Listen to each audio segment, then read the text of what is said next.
Hi, and welcome to Deep Leadership. I'm your host, John Rennie. The purpose of this show is to build a world with better bosses, and we do that by learning from the greatest minds in leadership today. Whether you're new to leadership or a seasoned pro, you'll get practical insights to help you lead with confidence. Now, let me ask you a question. What do professional sports teams and high performing business teams have in common? Well, more than you think. In today's episode, I'm joined by Mike Robbins, former professional baseball player, best-selling author, and an expert in emotional intelligence and team culture. We explore what great teams do differently, how to build psychological safety, and why tough, honest conversations are the key to stronger leadership. Most leaders fail at building trust in their teams. Now, if you want to avoid this trap and build a high-performing team, you don't want to miss this important episode. So, are you ready to dive in? Let's get started.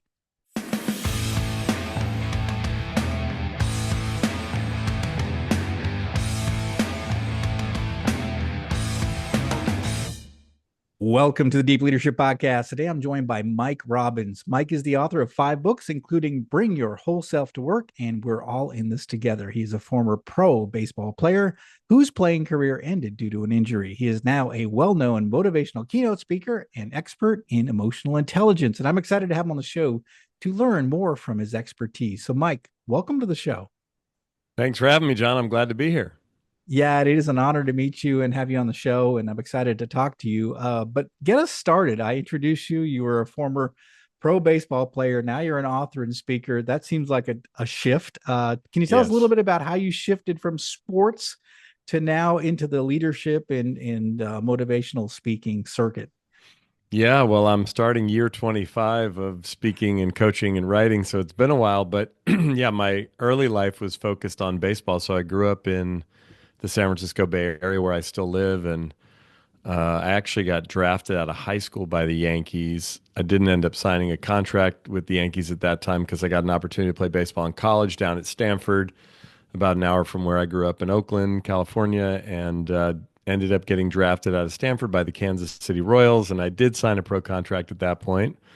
You know, the way it works in pro baseball here in North America, you get drafted by a major league team, you have to go into the minor leagues. So I go into the minor leagues trying to work my way up to get to the big leagues. Unfortunately for me, I went out to pitch one night in my third season, still in the minors, and I threw one pitch. I tore ligaments in my elbow, and that was pretty much it. I mean, I Hmm. didn't know my career was over when I got hurt, but I knew the season was over. And I ended up having 3 surgeries over the next 2 years, tried to come back, wasn't able to make it back, and, was devastated, as you can imagine, because that had been the focus of my life for, I started when I was 7 and got hurt at 23 and finally retired at 25. But when I got my first job, John, I moved back home.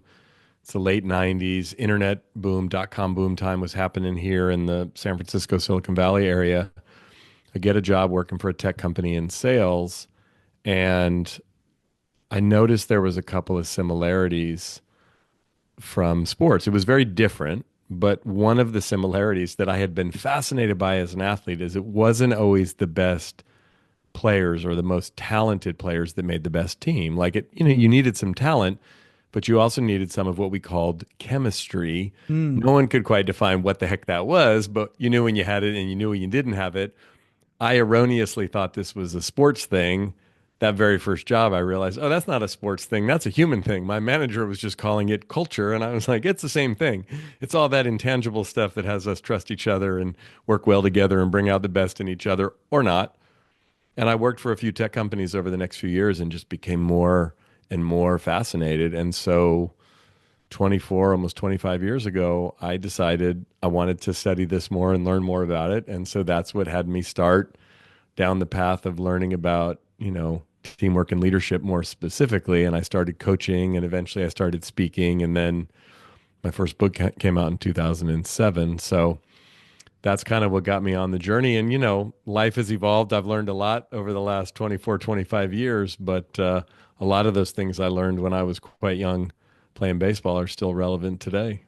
Yeah, yeah, that's really interesting. I mean, your story is a lot like a lot of stories of people that I got into the leadership field. They sort of, you know, they didn't get there by design, right? They didn't start Right. off, like when you're a kid growing up, I want to study leadership, but they sort of evolved.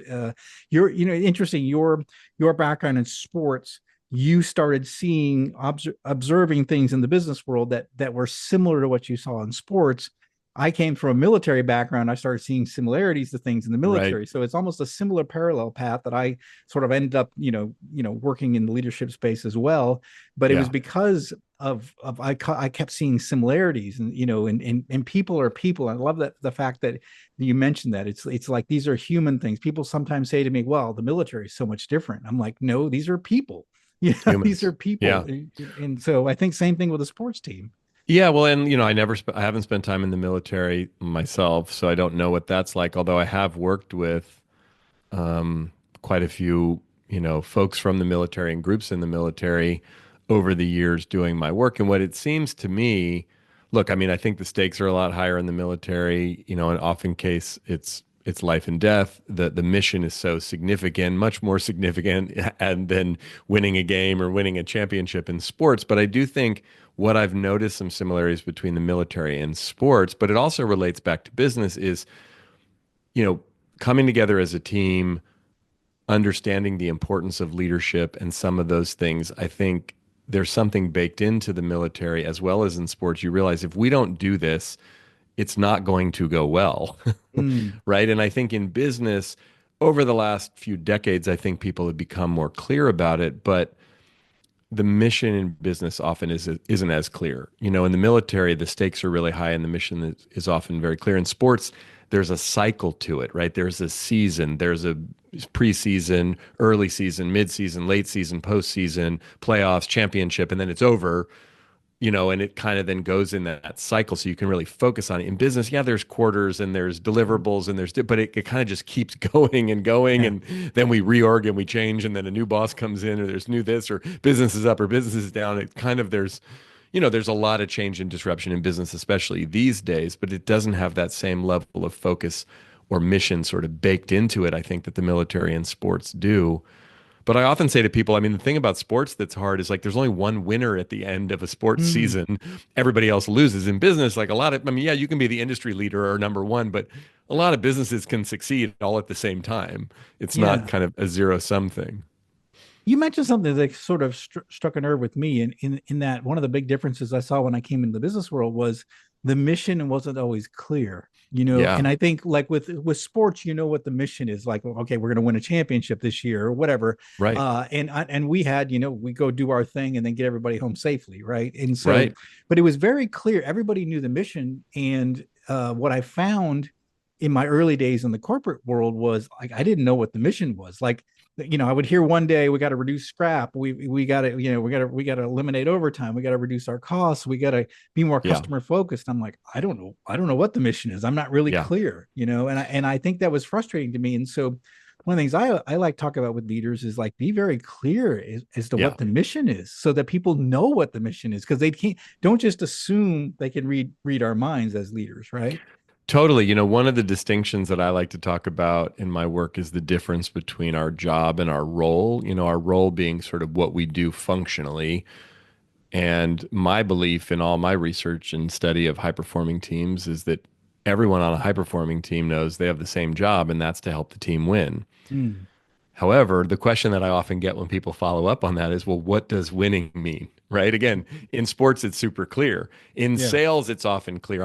When I talk to salespeople or sales leaders, I say, look, I know sales can be really stressful. You can't hide from your results. The good news is, though, you have a very clear target, either individually or collectively. Here's the quota, here's the goal, here's the number we're trying to produce. And you're either going to make it or not. You're either going to exceed it or fall short of it. And yeah, it's humbling and frustrating when you don't hit or exceed that number, but it's very clear. But again, if you work in operations or you work in HR or you work in finance or legal or a whole bunch of, even in engineering and product, it's something like the goals aren't as clear. I mean, yeah, maybe we're trying to get this product shipped by a certain time or meet this deadline. You work in event planning and we have a big event, but a lot of times, not only is the mission not clear, it's like even the deliverables and the metrics aren't super clear depending on the role you're in or the function that you're in. And so that can be tricky.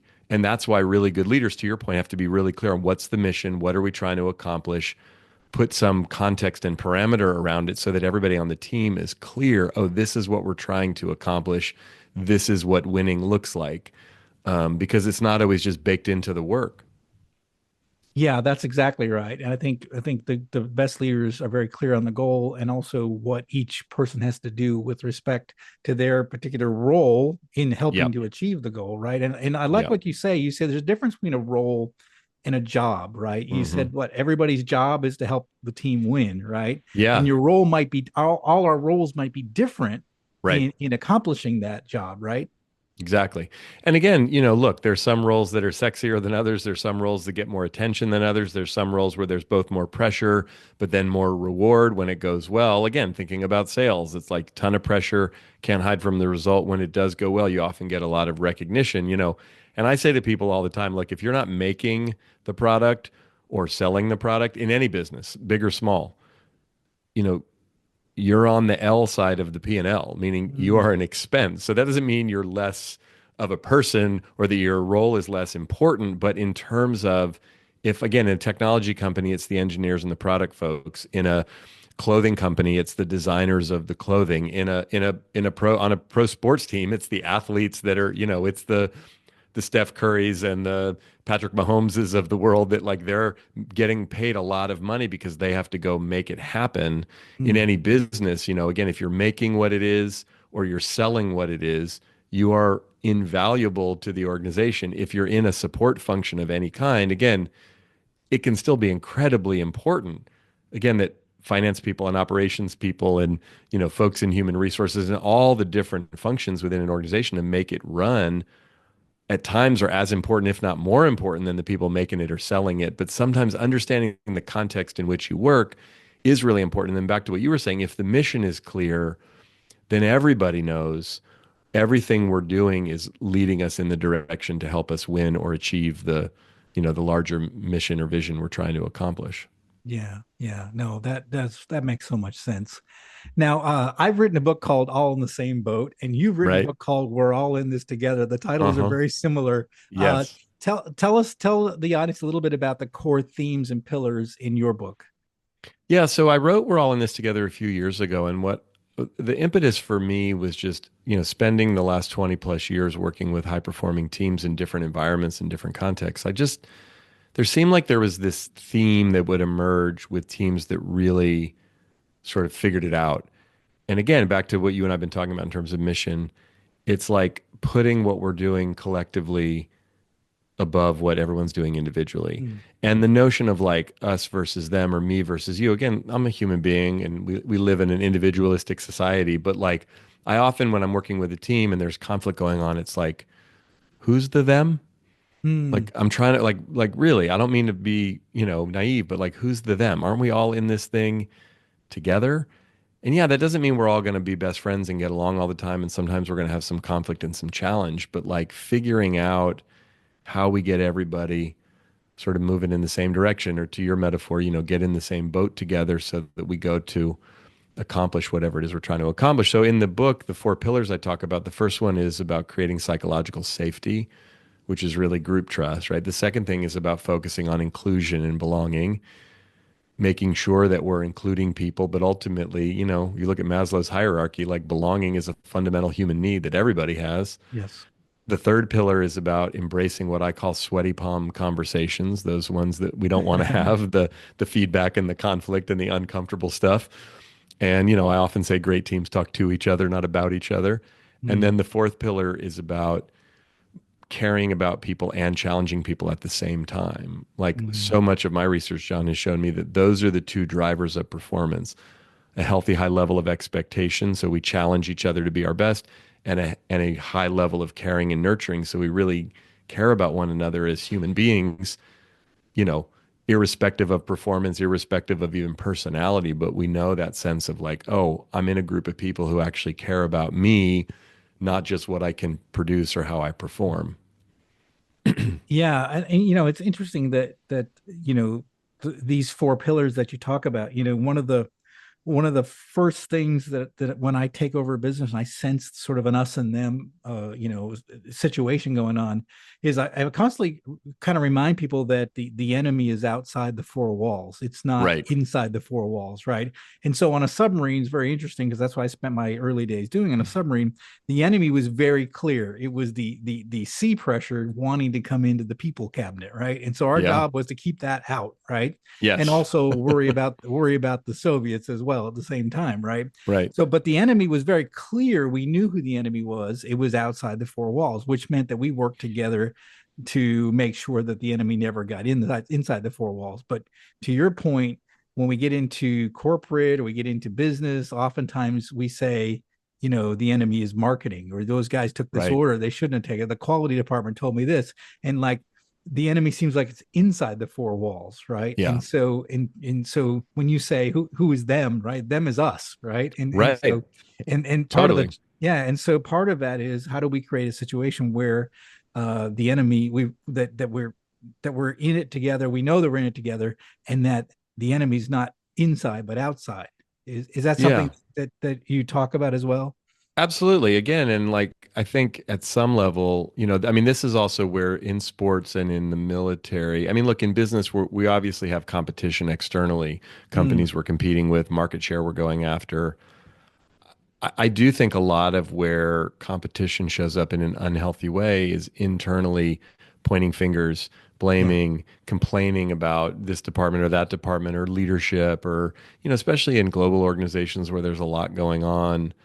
And that doesn't mean that we can't talk about hard things or there isn't pressure being put on or misunderstanding, but like a lot of it comes down to connection and empathy. Like one of the examples I often use, it's kind of a silly one, but it's like, when you're stuck in traffic, you're on the Mm, freeway or somewhere and you don't want to let someone merge in, what do? You don't look at them, right? Like you keep your eyes straight forward. You're like, I'm not looking. Because the moment you turn to look at that other person who you do not know and will probably never see again the rest of your life, unless they're screaming at you and flipping you off, you are going to make eye contact with the person and you're going to let them in, right? yeah, Because you're going to yeah. have that human moment of empathy where you go, sometimes I'm the person out there trying to merge and no one's letting me in. And that's a terrible feeling, right? And usually, you'll let one person in and then hopefully you get a wave and you have that moment. That happens like inside of organizations. Like some of the work that I do is I'll come and work with leadership teams or even departments where, especially when there's conflict, and get Mm, people around a table or get people in a room. Like, let's talk about what's going on because it's really hard up close when we start to connect with other humans to turn them into the bad guy or they're yeah, crazy or they're yeah. stupid or they're ridiculous because then you realize like no, they may be doing things that we don't understand or don't agree with or don't particularly like, when it's probably 99 times out of 100, if not 999 times out of 1,000, it's not malicious. They're not trying to screw us over and make our lives miserable. They're literally just trying to solve problems and get things done either for the customer or for whatever objectives they're trying to accomplish. And especially the bigger an organization gets or the more sort of matrixed or complicated it is, sometimes it's set up to put people at odds with each other, not maliciously or intentionally, but it's like your objectives and my objectives are bumping into each other. Mm, But if we can talk about that and understand that and have more of a mature discussion about it, oftentimes it's like, oh, okay, multiple things can be true at the same time. Like we can work together and collaborate if we're willing to and interested in. But sometimes people don't want to be honest. They just want to complain and they want to blame other people because then that somehow makes their life easier, or at least they think so. But that ultimately doesn't lead to not only connection, collaboration, and strong culture, but it's not, you can't perform well if that's constantly going on. yeah, that's for sure. You mentioned the term sweaty palm conversations. Tell Yeah. us a little bit about that, because I think one of the things I noticed in my military career is like we had it out, like we had tough discussions Yeah. inside the hull, right? But then we worked it out, to where Yeah. okay, this is what we're gonna go, this is what we're gonna do, and I imagine on a sports team it can be similar, where you argue strategy and what have you, and then but once you sort of reach that consensus, then you're all executing together. But what I noticed is we didn't do that when I got to my corporate life. Like we didn't have Yeah. these sweaty palm conversations. We sort of, if someone had a problem with you, they sort of just undermined you and didn't have a conversation Right. with you. And it was, and so that was kind of interesting. So tell me a little bit about what you meant by that. Yeah, well, and it's tricky, right? Because politeness and even niceness, while good intention, often gets in the way. And I'm not advocating that we're screaming and yelling at each other necessarily, but building that sense of psychological safety, creating that sense of belonging.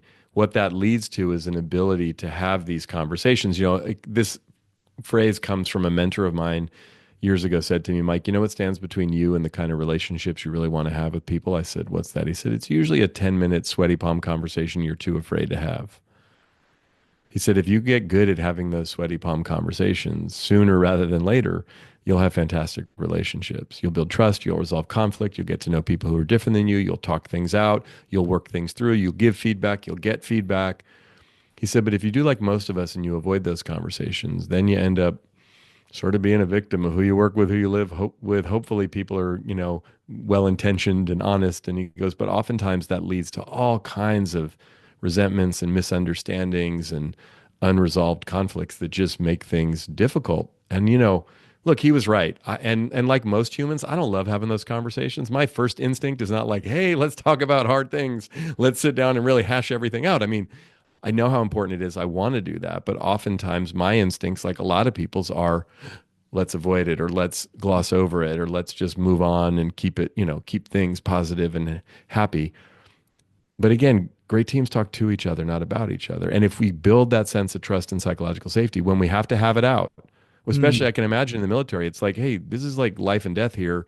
We can't mess around and just be tiptoeing around worried about hurting people's feelings or offending people.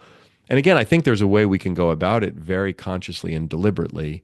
Because sometimes people will use it, like there are people that I work with and have coached over the years who are mean to people, who are bullies, who just kind of scream and yell and rant and rave and, oh, I'm just being honest. I'm just being authentic. Like, get over it. And it's like, okay, yeah.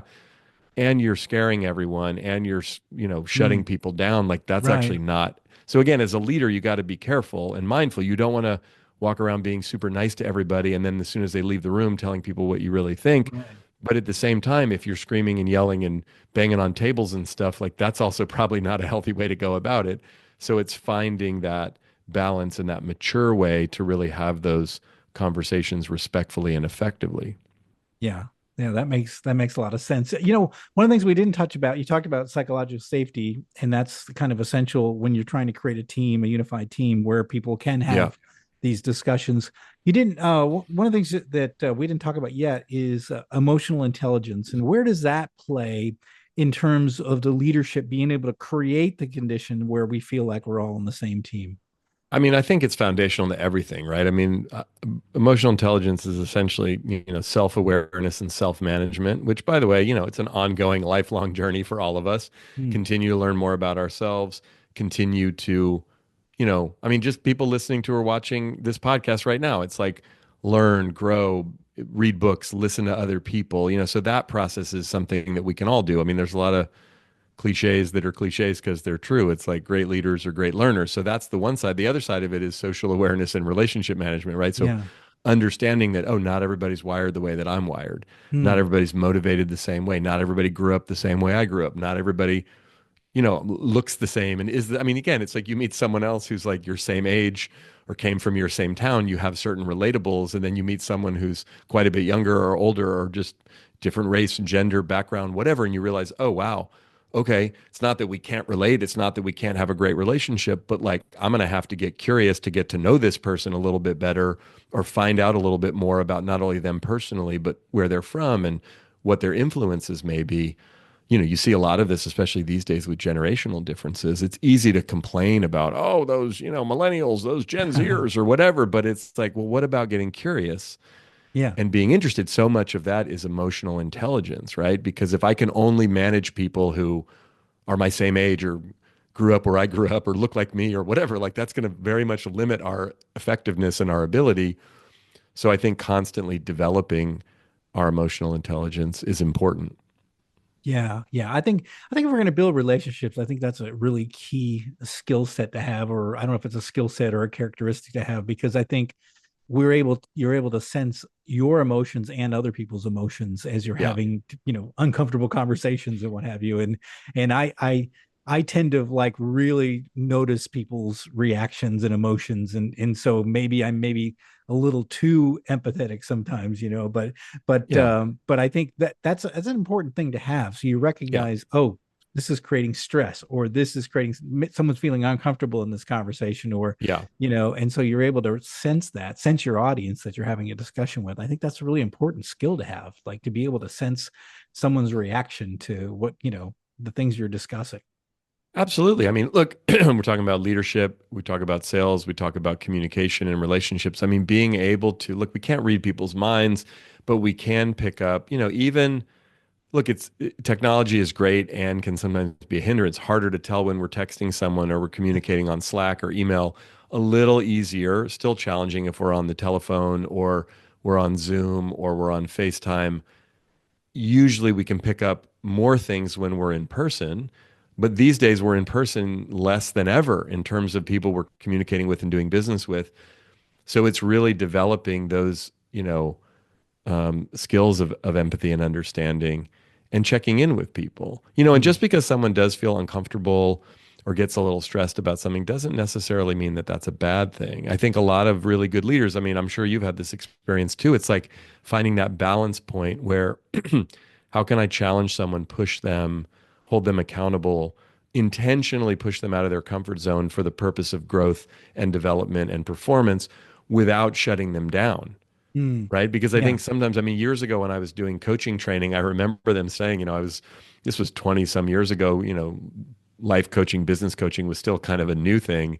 But one of the trainers that I had was saying, like, you should be coaching people in such a way that they want to fire you almost every coaching session. And I remember thinking, like, that seems harsh. But they're Yeah. like, look, they're literally paying you Yeah. to push them, to challenge them. Like, why would you hold back and try to be nice for the sake of being nice? And they weren't advocating that we be mean or rude or disrespectful, but like, and again, I think as leaders and people will say things to me like, well, everyone's so sensitive these days, or these kids, or, I hear this from people who've been in management and leadership for a long time. And I understand where they're coming from. So I'm not, but I say, look, you have to continue to sharpen your saw, so to speak, to figure out how do I manage these people today? The Mm, world today is different than it was 5 years ago, 10 years ago, 20 years ago, yeah. for better and for worse in some ways, depending on your perspective.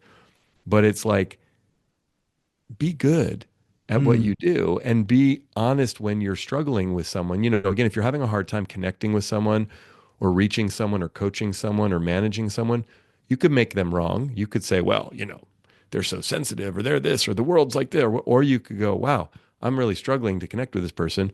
Maybe you could just ask them, mm, right? Like, hey, yeah. I'm having a hard time from my perspective connecting with you. I want to be the best leader, the best manager, the best boss I can be for you. Can you give me a little feedback or give me a roadmap for how to do that? Because I'm not figuring it out on my own. That's actually a Yeah. great conversation to have with somebody, proactively, whether you've been managing them for a week or for 5 years. If you're having a hard time and not sure exactly what to say or what to do or how to get the most out of them, you could just ask. Yeah. Yeah, I really like that. So don't make assumptions. Actually have that sweaty palm conversation. Yeah. Like something's wrong here. It's funny. I've told the story before on the podcast where I had an employee in a plant that I ran. He was always friendly with me and all that, and then all of a sudden, like almost overnight, he just wouldn't talk to me, wouldn't say hi to me, and so it always had an angry look whenever he saw me. And I never had that uncomfortable conversation. I just said, I don't know what's wrong with him. It's not my problem. Right. I got other things to do. And I wish, and I left that business without ever having that conversation with that individual. That Yeah. I must have done something, but I don't know what it was. And I regret that I didn't have that conversation, just to Yeah. say, what did I do wrong? Or what have I done to maybe offend you or get you upset? Because, suddenly something happened almost overnight. Well, yeah, and look, that stuff happens in life sometimes, and it is, look, it can be challenging to go ask about that. And one of the techniques I've learned around situations like that, if someone starts treating us differently and we don't know what's going on, Or we just, for some reason, maybe it's not as overt, it's a little more covert, but we're getting that sense of like, I think they're annoyed with me. I think they're upset with me. I don't know. I often like to just phrase the question this way or say something to the effect of like, hey, can we talk about something? Um, the story that I've been making up is that you don't like me anymore or you don't trust me anymore or that I did something to offend you. Am I just completely making that up? Or you Mm, know what I mean? Like so it's like I had a therapist years ago that would say to me, this was more with respect to raising our teenage daughters, he would say, play the fool. And I said, what do you mean? He yeah. goes, just play the fool. I mean, like, I don't understand. I'm confused. Now, again, not like a manipulation, but just come into the conversation with that sense of beginner's mind, with that sense of curiosity, with that sense of, I must be missing something here because, like, I don't know what's going on. Right. And again, it's not to just do it in some manipulative, aw shucks kind of way, but oftentimes what that does is we lead with curiosity. It eliminates some of our self righteousness and judgment, and it tends to open people up to like, especially if like I'm feeling concerned or I'm worried maybe that you're angry or disappointed or frustrated with me. Am I overreacting or is there some truth to that? If so, either way, I'd love to talk to you about it. And then sometimes now the person could lie to us and say, oh, no, no, no, it's fine. No, I got in a fight with my spouse or I'm in a bad mood. And now if they lie, there's not much we can do, right? We Right. tried. Right. Yeah. And if they're going to, oh, no, I'm good. I'm good. It's just like, but maybe if they keep acting weird, now we go back and just say, look, I'm feeling weird now. Like I don't Mm, know what happened, but I'm uncomfortable. I notice when I'm around you. Again, we put it back on us because all we can really ever do in life, even as leaders, even as managers, even when we have feedback for other human beings, all we can really authentically do is speak from our own experience. I think, I notice, I want, I'm feeling, whatever it is. Even if the person is literally like breaking all the rules and doing all these things that they can't be doing, we could go and say, hey, okay, I need you to stop doing that because from my perspective, that's a problem. We have these policies in place and those are violations of the policy, right? And that's more of an extreme situation. Usually it's more like we're trying to influence behavior change in people, which is hard to do, by the way. But the only real way to do it is to invite them into a behavior change that they ultimately choose. mm, yeah. Yeah. That is really powerful advice. Yeah. I wish I had known you about 20 years ago when I was I still regret not having Yeah, that conversation, but it is what it was. I was young and I was still yeah, trying to figure things out at the time. But no, this sure. has been fantastic. I really like all the things that you covered in here, and it really has given us a lot to think about with respect to leadership and how to build a unity within our teams, within our groups. And this has been a fantastic conversation. What final message would you like to leave with our listeners today? I think, as we talk so much about leadership and other people and teamwork and everything, I think one really important aspect of leadership that often we don't focus enough on is really leading ourselves and taking care of ourselves, right? I mean, I'm a big believer in like we don't see other people as they are, we see them as we are. So the more we can be kind and compassionate and caring and supportive and, respectfully hold ourselves accountable, like I feel like that puts us in the best position possible to influence other people. It's like, what did Gandhi teach us, right? Be the change.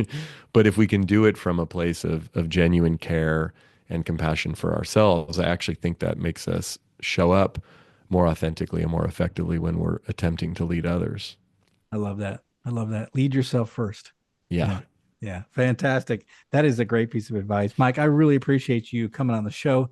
How can our listeners find out more about you, all of your books, and the work that you do? Yeah, I mean, I'm on all the social platforms and my books are available on Amazon or wherever you get books. But the best place to connect with me and learn more about my work is at our website, which is mike-robbins.com. Fantastic. We're going to put links in the show notes for all of Mike's resources. And if there's something in here in the conversation that really sparks some interest to you that you're curious about, I really highly encourage you to reach out to Mike. He's the expert. He's the one that has written the books. He's has this experience, and I really encourage you to reach out to him. So we'll have the links in the show notes right here, and go ahead and click on the link. Reach out to Mike. and ask a question if you got a question or two, because he can help you through that, trying to discover what you're trying to solve. So, Mike, I really thank you for coming on the show. Thanks for the work you're doing, and I think it's really necessary in this world. And so I really appreciate these messages of unity, this message of psychological safety, emotional intelligence. I think this is really important for leaders to understand. So thanks for coming on the show, and thanks for the work you're doing. Well, thank you. Thanks for having me. Thank you again. Well, that is it for today. Thank you for listening to Deep Leadership. If you like this podcast, please subscribe and share so we can continue to build a world with better bosses. Until next time, this is John Rennie saying take care and lead well.